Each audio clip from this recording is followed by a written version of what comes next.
अस्सलाम वालेकुम and welcome to game set match. I hope आप लोग खैरियत से होंगे, अच्छे से अपना ख्याल रख रहे होंगे। Another day, another show and a lot in this show today. बहुत सारी चीज़ें होंगी, बहुत सारी डिस्कशन होंगी, क्या हो रहा है दुनियाई स्पोर्ट्स में उसके हवाले से तो बात ही करेंगे।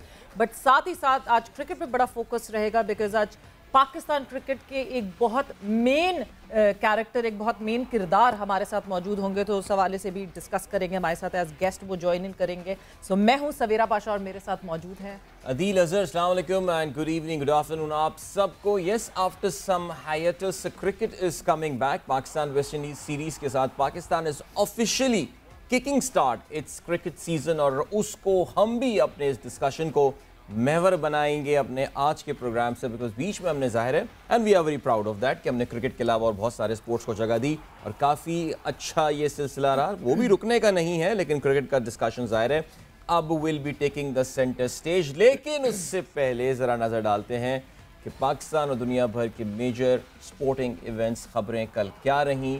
WhatsApp in sports starting with Savera.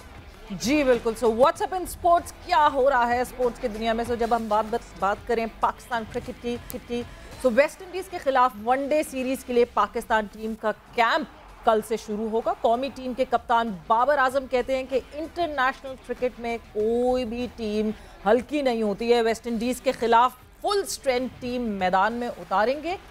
2022 2023 world cup को मद्देनज़र रखा गया है और उसको मद्देनज़र रखकर सीरीज़ खेलेंगे। शान मसूद को खिलाने के मुतालिक उन्होंने ये कहा कि वो ऊपर नंबर के प्लेयर हैं, उनको वहाँ ऊपर खिलाना चाहिए और किसी और नंबर पे खिलाना उनके साथ नाइंसाफ़ी है। पाकिस्तान की वुमेन्स क्रिकेट टीम के हवाले से बात करें तो फतूहात का सिलसिला जारी है। श्रीलंका के खिलाफ आज खेले जाने वाले पहले वन डे मैच में भी पाकिस्तान की खवातीन ने श्रीलंका की खवातीन को एक यकतरफा मुकाबले के बाद आफ्टर अनदर डोमिनेटिंग परफॉर्मेंस 8 विकेटों से शिकस्त दी। पहले बैटिंग करते हुए श्रीलंका की टीम को रिस्ट्रिक्ट किया 169 रन्स पे, और पाकिस्तान ने इस टोटल को सिर्फ 2 विकेटों के नुकसान पर पूरा किया। मेन स्कोरर सिद्रा अमीन जिन्होंने 76 रन्स बनाए, कप्तान बिस्मा मारूफ 62 रन्स बनाकर नॉट आउट रहीं। दोनों के दरमियान दूसरी विकेट की पार्टनरशिप में 143 रन्स बने और पाकिस्तान की जानिब से गुलाम फातिमा ने 4 खिलाड़ियों को आउट किया। So Pakistan is leading this 3 match series 1-0। जहां डोमिनेंस की बात हो रही है, पाकिस्तान वुमेन क्रिकेट टीम ने जिस तरह अपनी डोमिनेंस दिखाई, वैसे ही पाकिस्तान हॉकी टीम ने एशिया कप में अपनी डोमिनेंस दिखाई जब 5वीं पोजीशन के लिए बांग्लादेश से आमना सामना हुआ। सो एशिया कप हॉकी में जब 5वें नंबर के लिए आमना सामना हुआ तो 8-0 से पाकिस्तान की टीम ने जो है वो जीत हासिल की बांग्लादेश के अगेंस्ट। अली मुबशर ने 2 बार, रिजवान अली, अब्दुल शाहिद अफराज, गजनफर अली, एजाज अहमद और कप्तान उमर भुट्टा ने 1-1 गोल स्कोर किया। ऑलराइट, एथलेटिक्स की बात करते हैं। इमाम रजा एथलेटिक्स इंटरनेशनल कप में पाकिस्तान का नाम रोशन करने वाले एथलीट्स पाकिस्तान वापस पहुंच गए हैं। पाकिस्तान एथलेटिक्स फेडरेशन और पाकिस्तान स्पोर्ट्स बोर्ड के एहलकारों ने उनका एयरपोर्ट पे शानदार इस्तकबाल किया। याद रहे जी, पाकिस्तानी एथलीट्स ने 2 गोल्ड मेडल समेत 5 तमगे अपने नाम किए। ये इवेंट जो है हो रहा था ईरान के शहर मशहद में। So well done to Pakistani athletes.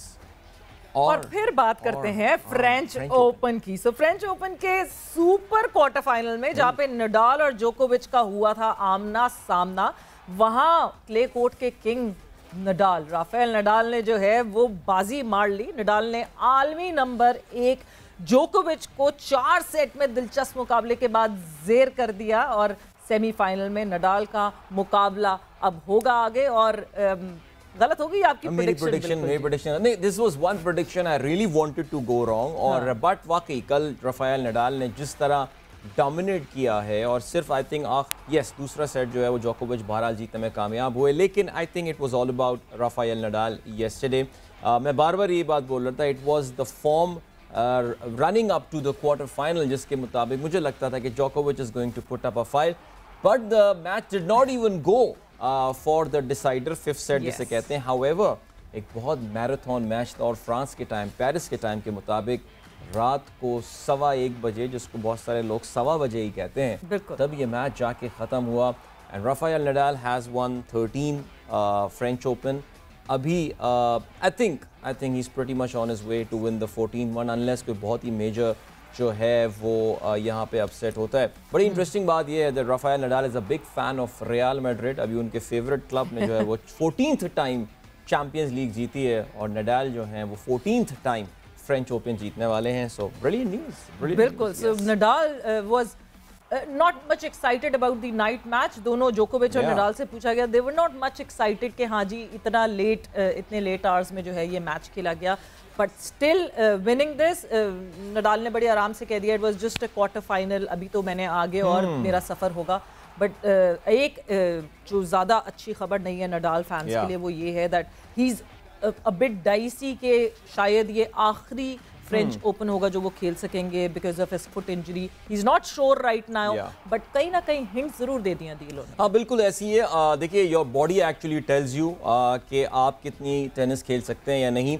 जो एक इस एज में आके एक नुकसान होता है वो ये, बल्कि टेनिस में आप देखेंगे जी टीनेज सेंसेशंस जो हैं वो काफ़ी सारे आते रहते हैं। अल्काराज अभी एक प्लेयर स्पेन के आए हैं जो just 19 years old, he lost yesterday, जिनको ऑलरेडी कहा जा रहा है कि ये राफेल नडाल के सक्सेसर जो हैं ये साबित होने वाले हैं। सो इतने यंग खिलाड़ियों के साथ compete करने के लिए you have to be super fit, और आपकी बॉडी जिस तरह फेडरर के साथ हुआ, I mean Federer I think one would say has dragged his career, maybe 2-3 साल वो ज्यादा ले गए, he could have retired earlier, but बहरहाल I think enough discussion about tennis, let's move to cricket now. बिल्कुल जी। सो cricket की बात करें, और जिस तरह मैंने इंट्रोडक्शन में कहा था कि पाकिस्तान क्रिकेट के एक बहुत अहम किरदार जो हमारे आज के मेहमान हैं, और बहुत अहम किरदार इसलिए because he is the chief selector for Pakistan cricket, and Mohammad Wasim हमारे साथ मौजूद हैं। मैं खुश आमदीद कहती हूँ वसीम, गेम सेट मैच में खुश आमदीद।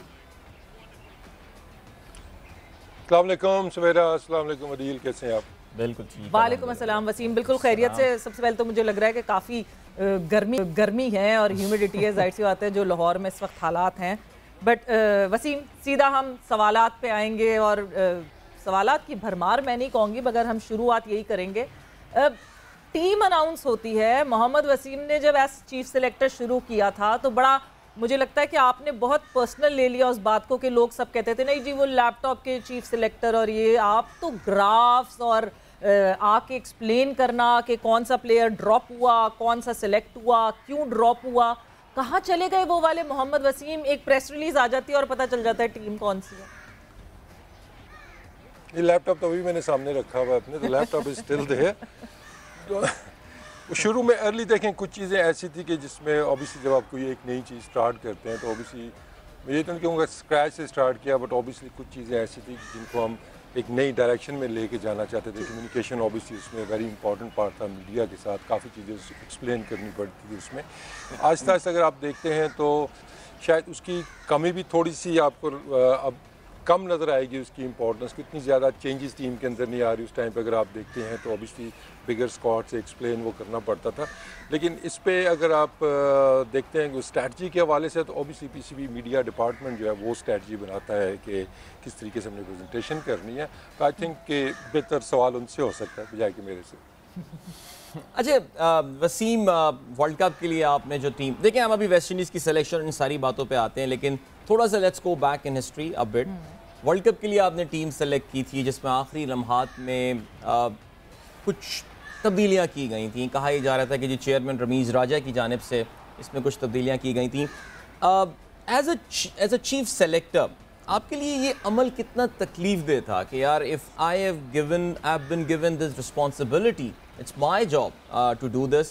सो इसमें जब इंटरफियरेंस होती है, so what was your feeling when the changes did take place? देखिए, आप तो एक जम्पशन के ऊपर एक इतनी कॉन्फिडेंस के साथ बात कर रहे हैं कि शायद चेयरमैन ने टीम चेंज कर दी या किसी और ने चेंज कर दी।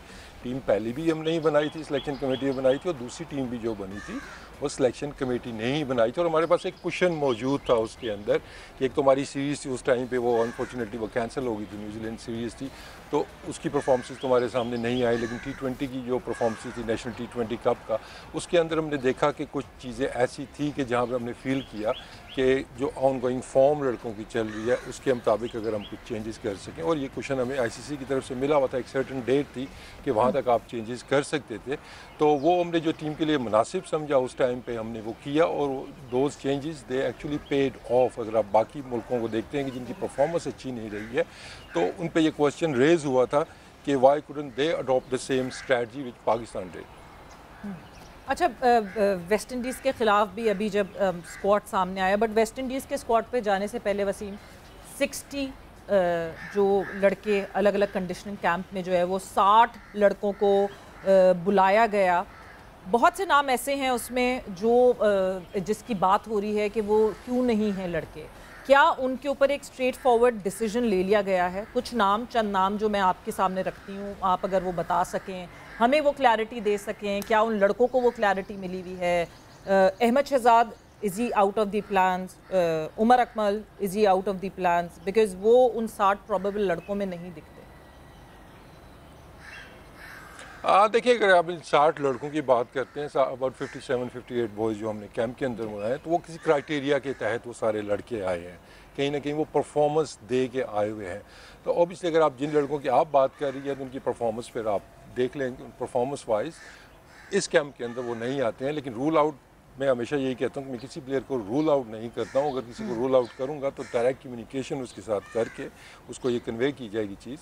जहाँ तक अहमद की बात है, उनसे डिस्कशन मेरी हो भी चुकी है, कैंप स्टार्ट होने के बाद भी हुई है। लेकिन इन लड़कों के लिए एक सिंपल मैसेज यही है कि जो भी उनके मसाइल हैं, चाहे वो उनकी फ़िटनेस के हैं, चाहे उनकी टेक्निकी मसाइल हैं, या फिर उनकी जो परफॉर्मेंस है, अगर वो वहाँ पे अप टू द मार्क नहीं है तो उन एरियाज़ के ऊपर वो फोकस करें। तो ये लड़के जब ये सारे क्राइटेरियाज पूरे करेंगे, फ्यूचर में जाके डेफिनेटली कंसिडरेशन में आएंगे।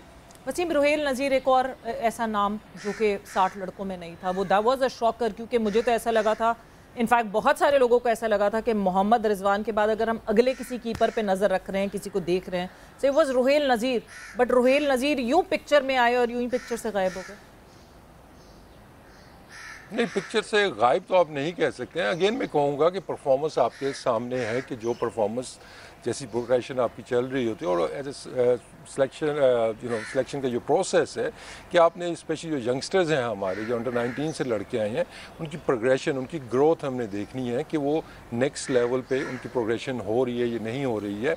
तो वो चीज़ें सारी कीपिंग इन माइंड, तो जो लड़के हमने सेलेक्ट किए हैं ऑब्वियसली उनकी प्रोग्रेशन के ऊपर हमारी नज़र थी, और जिन लड़कों ने मिस आउट किया है उनकी परफॉर्मेंस भी आपके सामने होगी, उनका ग्रोथ रेट भी आपको नज़र आएगा कि they are not up to the mark. जो एक्सपेक्टेशंस भी थी, जो हम उम्मीद भी कर रहे थे, तो कहीं ना कहीं पे वो मिसिंग आपको एक लिंक नज़र आएगा जिसकी वजह से वो नज़र नहीं आए हैं।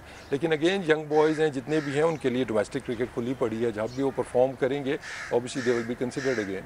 हाँ, असल में अभी रुहेल का स्पेसिफिकली जिक्र इसलिए आया बिकॉज ज़ाहिर है मोहम्मद हारिस को इस वक्त जो है ऐसा लग रहा है कि कोई बड़ी उनकी कुछ 1-2 PSL कुछ चंद परफॉर्मेंसेस के बाद, I mean we are definitely not against Haris, I mean he looks like a very bright talent for Pakistan. लेकिन मैं देख रहा था लिस्ट एक क्रिकेट में 40 की एवरेज रुहेल नज़ीर की है और 38 की एवरेज जो है वो हारिस की है। So not much difference in performance, at least in the ODI if we talk about Wasim. So उसके बावजूद रुहेल को ना शामिल करना, ऐसा लग रहा है दैट आई थिंक हमारे प्लान्स का जो हिस्सा है वो इमीडिएट प्लान्स का हिस्सा हारिस है। अगर सिर्फ आप अगर स्टैट्स पे देखते हैं तो आपको चीज़ें वो डिफरेंटली एक नज़र आती हैं। स्टैट्स दोनों के इक्वली आपको नज़र आएंगे, कोई ख़ास फ़र्क वो नज़र नहीं आएगा। अगेन मैं कहूँगा कि टीम की रिक्वायरमेंट क्या है, कौन से जगह पे बैट्समैन ने खेलना है, उस नंबर की क्या रिक्वायरमेंट है, तो वो सारे क्राइटेरियाज अगर आप देखते हैं किस टाइप का आपको बैट्समैन चाहिए और किस परफॉर्मेंस के साथ उनकी जो करंट फॉर्म चल रही है वो कैसे चल रही है, और समटाइम आपकी जो कैरियर की परफॉर्मेंस है या एवरेज है या आपकी जो स्टैट्स है वो आपकी सिलेक्शन को जस्टिफाई नहीं कर सकते कि किसी की हो सकता है 50 की एवरेज हो, मैं किसी एक इंडिविजुअल की बात नहीं कर रहा, एग्जांपल के लिए बात कर रहा हूँ, लेकिन हो सकता है पिछले 2 सालों में उसकी एवरेज 30 या 35 की हो, लेकिन उसने जो कैरियर की एवरेज है वो मेंटेन की हो हाई 40s के अंदर। तो ये चीज़ आपने इंपॉर्टेंट पार्ट है कि करंट फॉर्म आपकी कैसी चल रही है। बिल्कुल, जबकि शायद करंट फॉर्म में भी मेरे सामने अभी पाकिस्तान कप के जो है वो रखे हुए स्टार्ट्स, उसमें भी रुहेल की ज़्यादा है, मगर ठीक है, ये मेरा ख्याल से बहस दर बहस है अगर हम मुसलसल बात करें। वसीम, वेस्ट इंडीज़ के लिए जब टीम अनाउंस होनी थी, उससे पहले, टीम अनाउंस होने से पहले एक ख़बर आती है और उस खबर में ये कहा जाता है कि senior players are not ready to rest, क्योंकि सबकी जो सोचना था वो ये था कि नहीं जी, वेस्ट इंडीज़ हमारे घर में आ रही है, हमें अपनी बेंच ट्राई करनी चाहिए, कब मौका देंगे लड़कों को जो बेंच पे बैठे रहते हैं। बट फिर ये खबर आई कि नहीं जी, senior players are not ready to rest. So Wasim, क्या इतनी कमांड सीनियर प्लेयर्स के पास है कि वो अगर चीफ सिलेक्टर कोई प्लान बना रहे हैं या अगर मैनेजमेंट कोई प्लान बना रही है तो वो उसको सरपास करें और वो कहें नहीं जी हम बैठना नहीं चाहते, हम तो खेलेंगे? देखिए मैं ऐसी थोड़ी अभी भी आ रही है, और जब मैंने ये खबरें सुनी थी उस टाइम भी आ रही थी कि आई डोंट नो कहाँ से ये रूमर्स आ जाते हैं कि this plan was not even discussed. अगर आप ओडीआई टीम की बात करते हैं तो इस पे तो हमने चीज़ कोई इस तरह की डिस्कशन भी नहीं हुई, ना कैप्टन के साथ हुई, ना कोच के साथ हुई, और ना हमारी अगर सिलेक्शन कमेटी की भी बात करते हैं तो इस तरह की डिस्कशन नहीं हुई थी। तो एकदम से ये जो खबरें आ जाती हैं कि फ़लाने ने मना कर दिया, फ़लाने ने मना कर दिया, इसमें कोई ट्रुथ नहीं है। कोई इस तरह का प्लान बना भी नहीं, प्लान को डिस्कस भी नहीं हुआ था कि आप इस तरह की एक राय कायम कर ली जाए। दो खबरें और भी ऐसी आई थी कि इसी हवाले से या कुछ और चीज़ों पे, लेकिन कोई इनमें सदाकत नहीं है और इनको मैं कम्प्लीटली आपके सामने बैठ के डिनाई करता हूँ। अगर इस तरह की चीज़ होती तो तब भी मैं आपको बताता। So before we head towards the break, Wasim, the last question before the break के बाद भी डिस्कशन जारी रखेंगे। सो इसका मतलब ये कि जो एक शुरू में बात की जा रही थी कि पाकिस्तान अपनी बेंच स्ट्रेंथ को ट्राई करे for the West Indian series and all, this was never in the plan. Pakistan day 1 से ही अपनी फुल स्ट्रेंथ साइड लेकर जाने का हमारा प्लान था। जी बिल्कुल, आई डोंट नो आपने कहाँ पे ये देखा है या किसकी स्टेटमेंट थी कि हम उस तरफ जा रहे हैं। देखिए उस पर लॉजिक आपके सामने है कि जो हमारी ओडीआई की टीम है, एक तो हमारे ओडीआई मैचेस कम होते हैं, या तो ना कि हमारे बहुत ज़्यादा मैचेस हों, उस पर हम रोटेशन पे जाएं, कुछ लड़कों को चांस नए को दें। एक तो ये है कि मैचेस कम है हमारे पास, और दूसरा जो टीम हमारी खेल भी रही है वो भी कि बहुत ज़्यादा एक्सपीरियंस प्लेयर्स नहीं है, कोई 200 वनडे खेले हुए प्लेयर्स हमारे पास नहीं है कि किसी को रेस्ट करवा के। तो वो जो जिस स्टेज की आप बात कर रहे हैं कि बेंच को हमने ट्राई आउट करना है, तो वो फेज़ वाले लड़के आपको टीम के अंदर ऑलरेडी नज़र आ रहे हैं कि जिनको भी एक्सपीरियंस चाहिए। और कोशिश हमारी ये है कि फेयर चांस की जो पॉलिसी है उसके ऊपर भी रहे कि एक लड़के को कंसिस्टेंट चांसेस मिले, ताकि अभी वर्ल्ड कप बहुत ज़्यादा दूर नहीं है हमारा।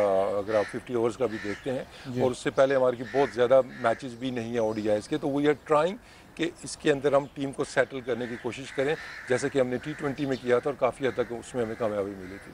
बिल्कुल, कंसिस्टेंट चांसेस बहुत ज़रूरी हैं, जाहिर सी बात है सेटल होना टीम का बहुत ज़रूरी है। बट वसीम, एक शॉर्ट ब्रेक की तरफ हम लोग जाएंगे और जैसे ही ब्रेक से वापस आएंगे तो हम अपनी कॉन्वर्सेशन यहीं से कंटिन्यू करेंगे, और ट्रस्ट में बहुत मज़े की डिस्कशन होने वाली है। Meet you after the break.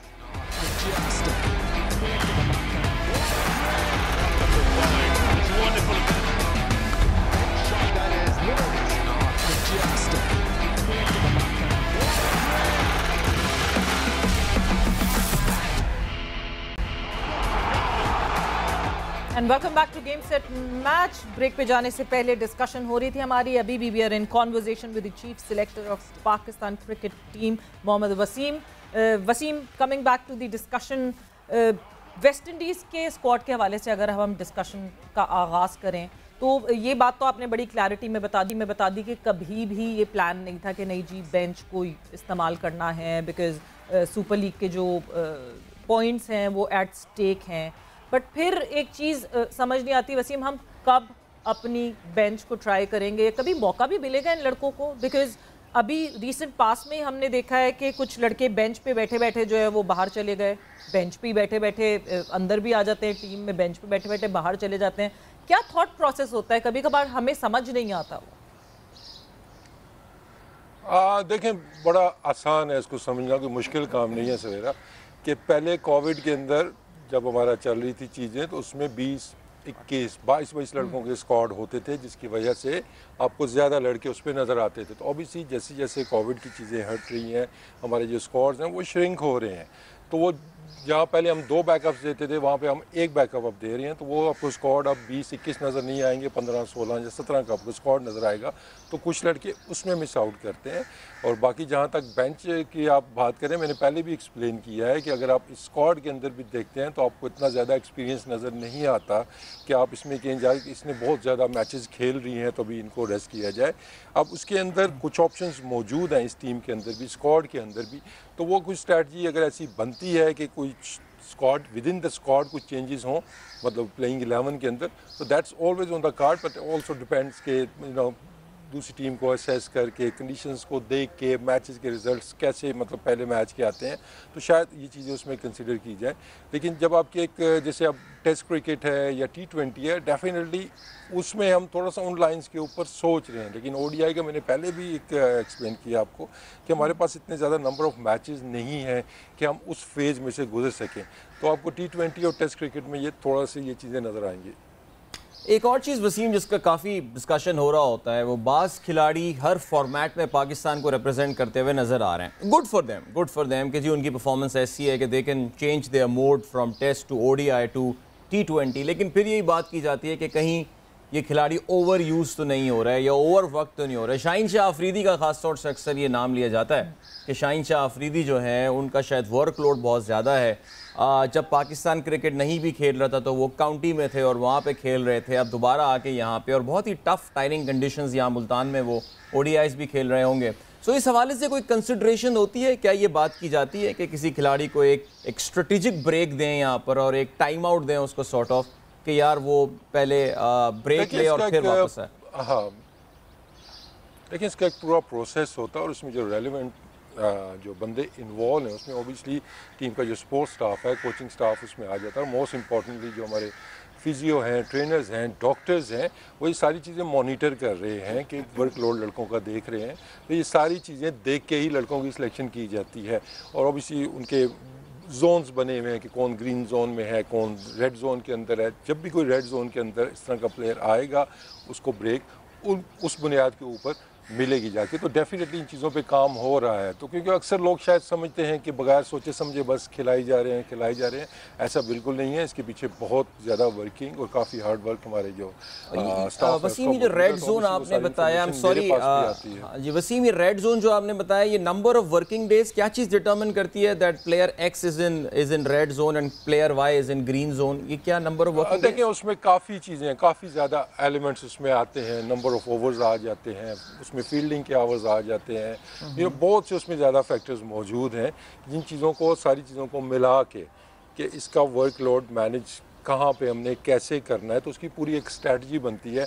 तो भी जितने भी लड़के खेल रहे हैं वो सारा मेडिकल स्टाफ से क्लियर होके आते हैं, चाहे आप शाहीन की बात करें या आप रिजवान की बात करें, इवन बाबर भी हमारे तीनों फॉर्मेट खेल रहा है और काफ़ी अच्छे से खेल रहा है वो।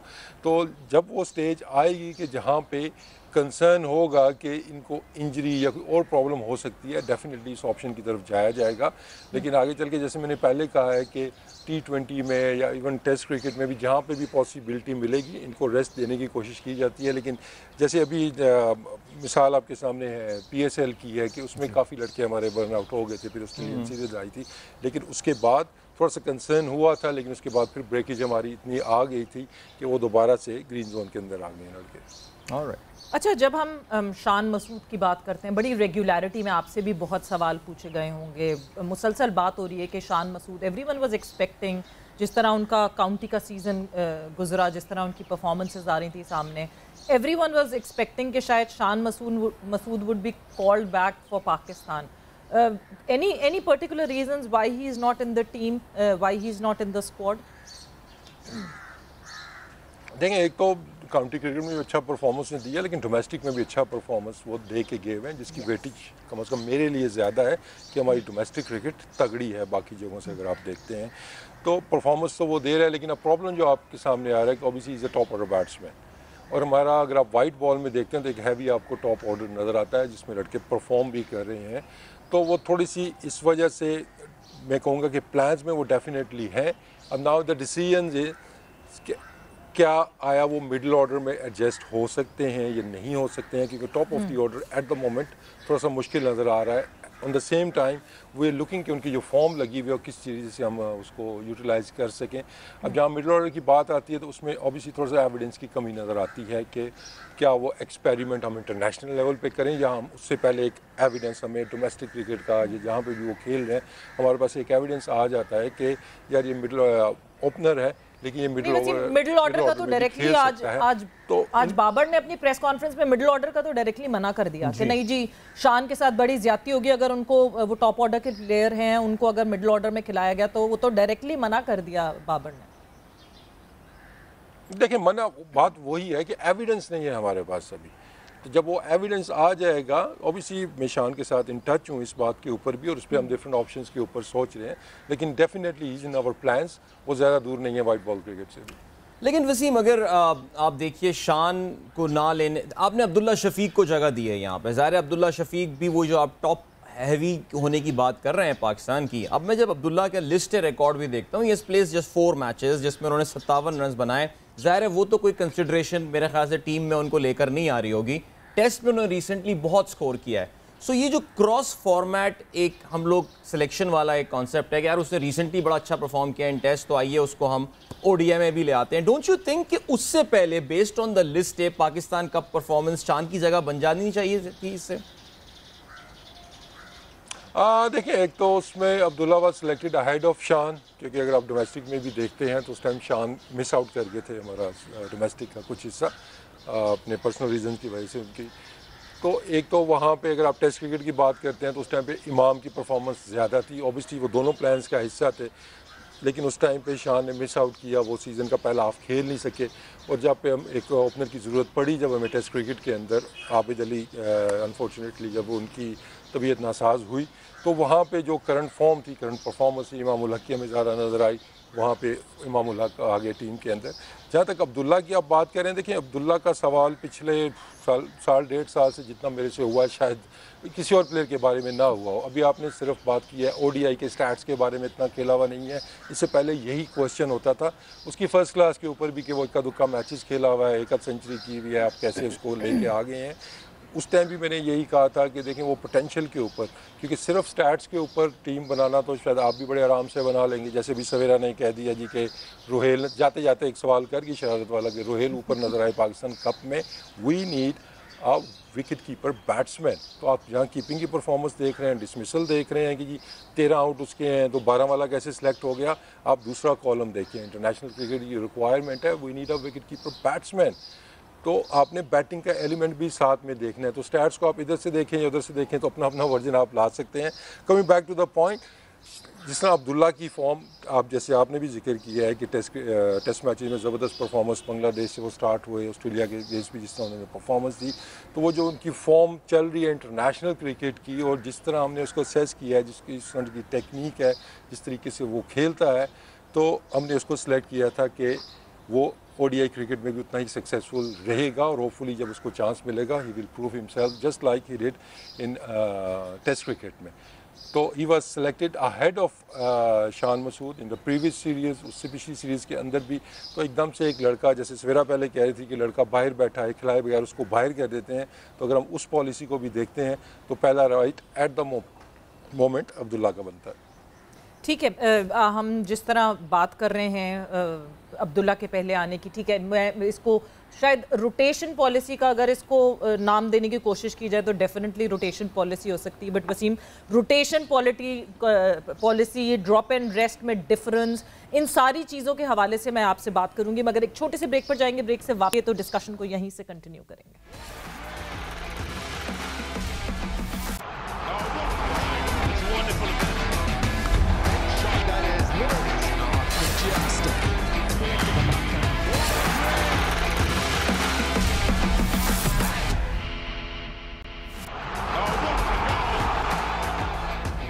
गेम सेट मैच में एक दफ़ा फिर से खुशामदीद in conversation with Mohammad Wasim, the chief selector of Pakistan cricket team.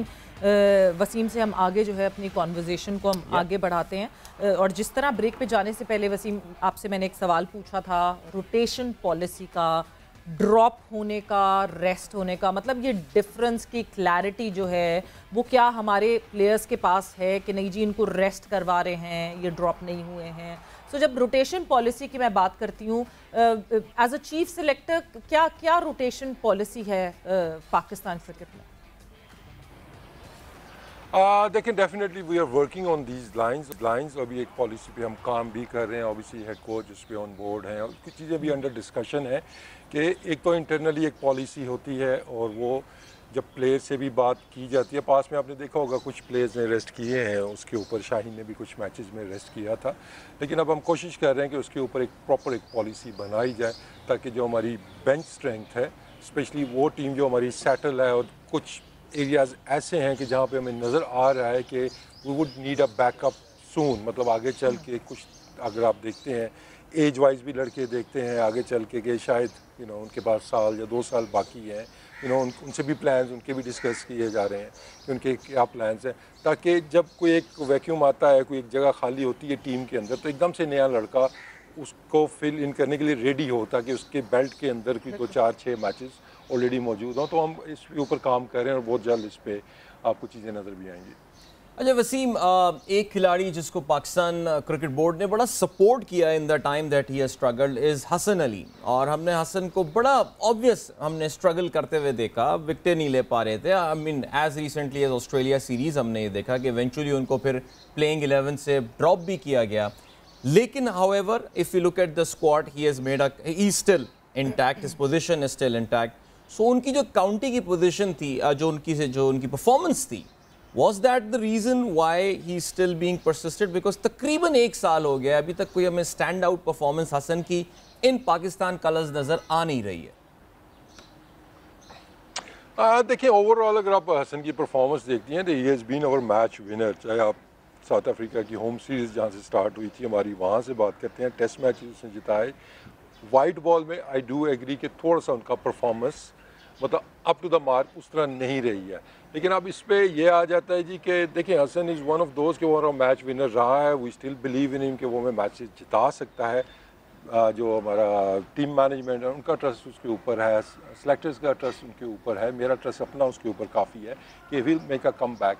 अब ये चीज़ें डिसाइड करनी है, जैसे प्लेइंग 11 की आप बात कर रहे हैं तो ऑब्वियसली टीम मैनेजमेंट प्लेइंग 11 बनाती है, तो वो जो चीज़ें देख रही होती है on the field, in the dressing room या टीम एनवायरनमेंट के अंदर कि इस प्लेयर को यहाँ पे एक ब्रेकेज चाहिए या इसको और खिलाना है ताकि ये कम बैक कर सके, क्योंकि वो उसका जो एक चल रहा होता है उसके जेन में क्या चीज़ें चल रही हैं, उसकी जो मेंटल स्टेट है, वहाँ पे आपने एक डिसीजन लेना होता है कि जिस प्लेयर को अब 4 मैचेस हो गए या 3 मैचेस हो गए हैं परफॉर्म नहीं किया, तो आया यहाँ पे इसको एक ब्रेक देनी चाहिए, प्लेइंग 11 से ड्रॉप करना चाहिए, या इसको और कॉन्फिडेंस देना चाहिए कि यार नहीं पिछले साल इसने हमें इतने मैचेस जिताए में, so you would make a comeback.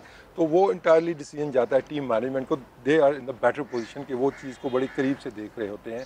तो उनकी परफॉर्मेंस अगर आप कहते हैं नीचे आई है, आई डू एग्री कि उस तरह नहीं रही जिस तरह 1 साल पहले थी उनकी परफॉर्मेंस, लेकिन अगेन मैं कहूँगा कि has been a great server for Pakistan, उसने पाकिस्तान को मैचेस जिताए हैं, और होपफुली अभी जो जितना कोई ब्रेक आया है उसके बाद फिर वो काउंटी क्रिकेट जाके वहाँ पे भी अच्छी उन्होंने परफॉर्मेंस दी है, तो आपकी इनकी परफॉर्मेंस में बेहतरी नज़र आएगी। बिल्कुल, और टीम मैनेजमेंट का ट्रस्ट बहुत ज़रूरी होता है, बट वसीम, इमाद वसीम पे किसका ट्रस्ट नहीं है?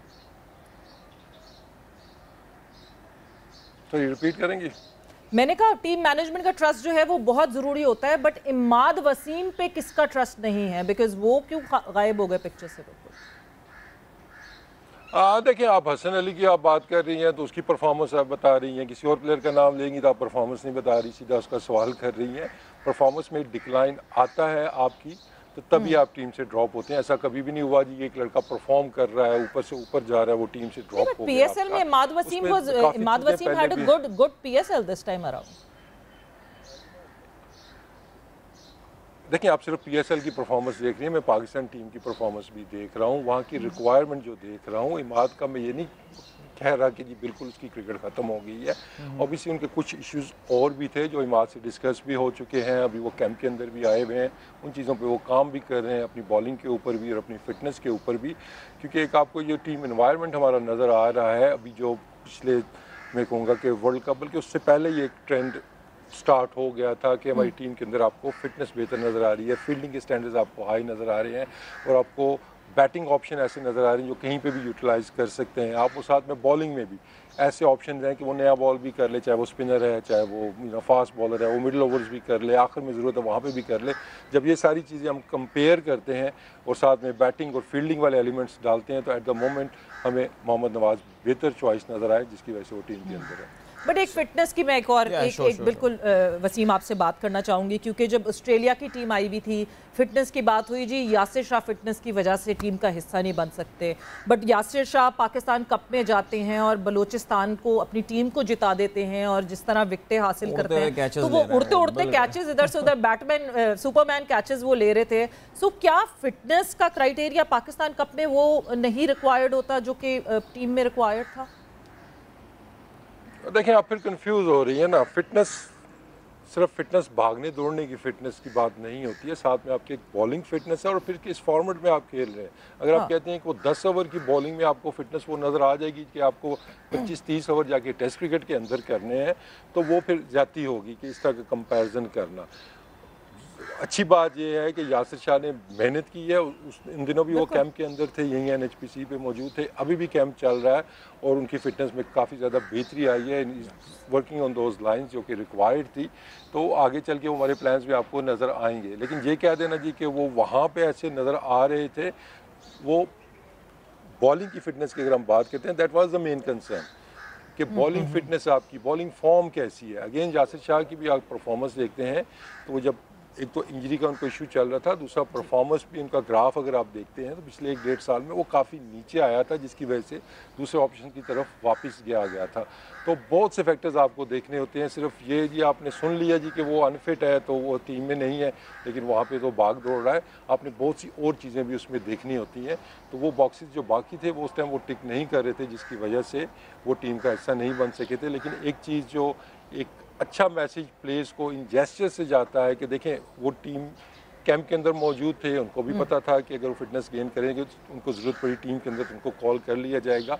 लेकिन जितने भी हमारे इस तरह के प्लेयर्स हैं जिनकी सर्विसेज हैं पाकिस्तान के लिए और जिन पे स्टिल हमारा बिलीव है, उनको हम यहाँ पे बुलाते हैं, कैंप्स के अंदर उनकी ट्रेनिंग होती है, प्रैक्टिस होते हैं, कोचेज़ उनको मिलते हैं, ट्रेनर्स मिलते हैं, हर चीज़। तो we are trying our best कि उनकी बेस्ट केयर की जाए यहाँ पे।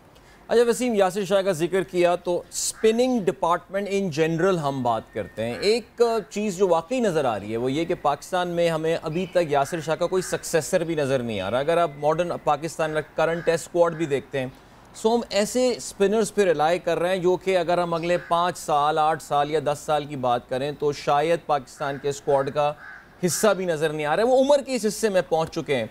सो डोमेस्टिक सर्किट में, because you are the chief selector, आप ज़ाहिर है डोमेस्टिक क्रिकेट बहुत क्लोजली फॉलो करते होंगे, नज़र आ रहा है इस तरह का talent? Because we are seriously lacking when it comes to the spinning department. मैं सिर्फ ऑफ स्पिन या किसी पर्टिकुलर फॉर्म ऑफ स्पिनिंग की बात नहीं कर रहा, मैं स्पिन इन जनरल बात कर रहा हूँ।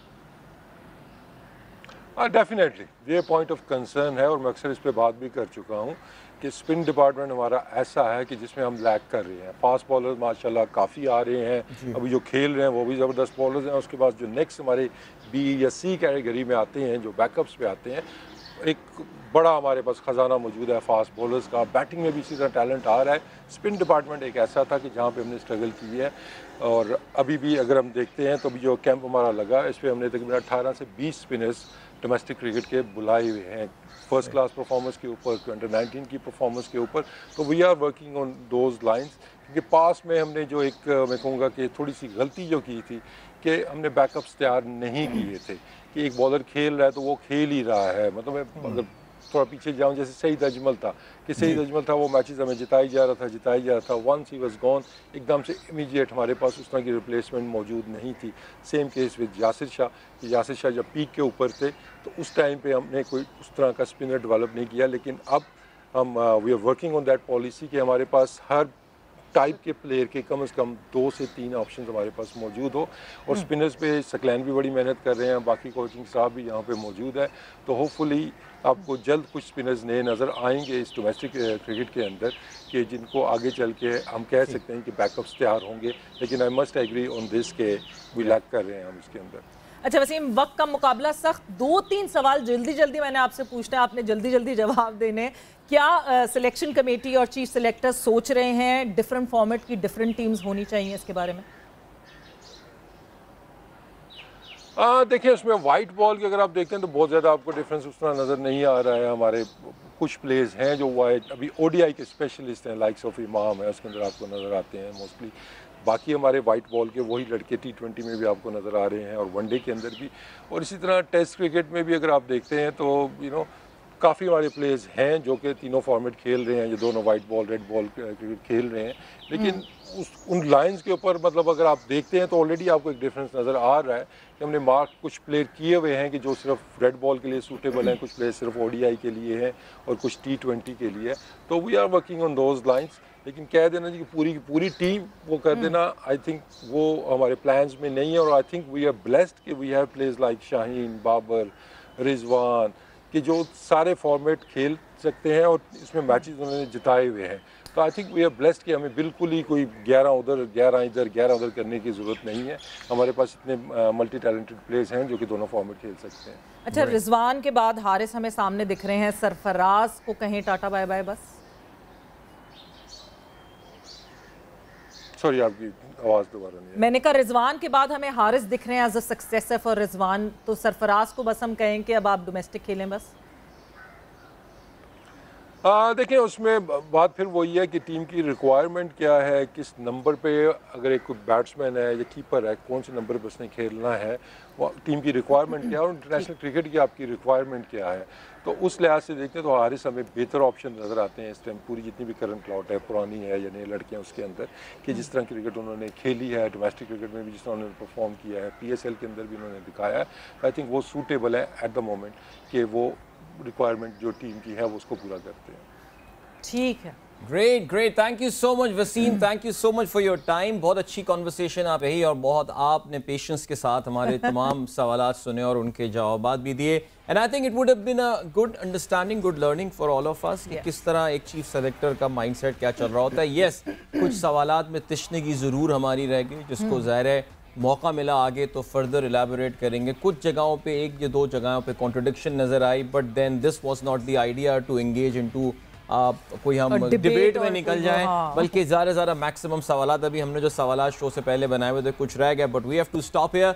सो thank you so much. Pakistan team बनाना आसान बात बिल्कुल नहीं है, जितना फोकस पूरी नेशन का पाकिस्तान क्रिकेट टीम पर होता है बहुत मुश्किल होता है। हर किसी को प्लीज करना, आप कभी भी हर किसी को प्लीज नहीं कर सकते। And hats off to Mohammad Wasim के चीफ सिलेक्टर होना पाकिस्तान क्रिकेट टीम के लिए एक बहुत टफ जॉब होती है, बिकॉज यहाँ से भी खींचातानी होती है, वहां से भी खींचातानी होती है, and it's a very very difficult. Great, चलें, thank you so much guys. इंशाल्लाह कल आप लोगों से होगी मुलाकात। Wishing you all a wonderful evening ahead. Till then, good bye, God bless, अल्लाह हाफिज।